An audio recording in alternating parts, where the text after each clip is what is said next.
mengatakan, iza kanal mughnamu daulan, iza fa'alat ummati khamsa asrata khaslatan halla bihal bala. Apabila dipubut le umat dong 15 macam, maka yang pasti Allah akan keputusan bala terhadap umat dong tersebut. Putar teman 15-nya yang terpubut dia tanya akan keputusan bala li Allah Subhanahu wa taala. Tulis dalam kitab Kasful Ghaibiyah tersebut. Maka kepegah yang pertama.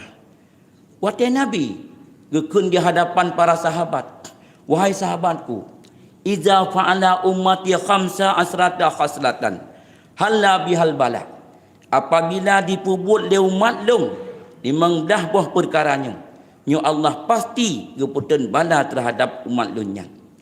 Tidak sahabat qila, gekun ya Rasulullah, wa mahia,